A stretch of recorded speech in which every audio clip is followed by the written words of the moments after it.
接下来这一首歌，它里头有一句我很喜欢：成长的代价还需要更多吗？送俾大家10年後的我。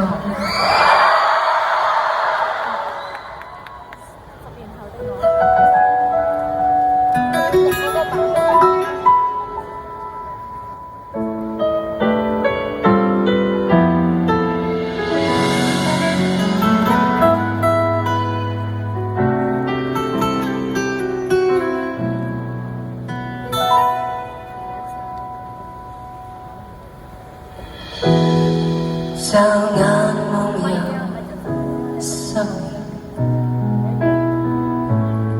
成熟些少不免，比對一下再下發現你是如何自勉，問有幾到位，已是無言，做了大人10年，冇什麼東西推薦，趕上奔衝約大路前，看着旁人在變，找歡嘅但你未變，還敢坦白嗎？想去博取嗎？未敗給生活嗎？未有路平的爭拗，可還是其他再冷嗎？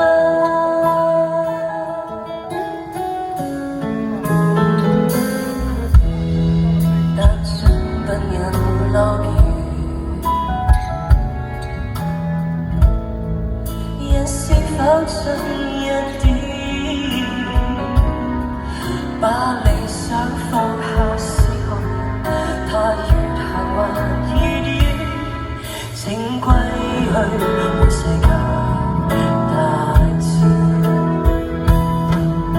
成長的代價，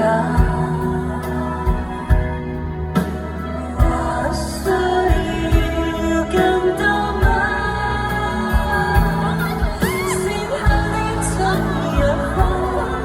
未有的應否還夠？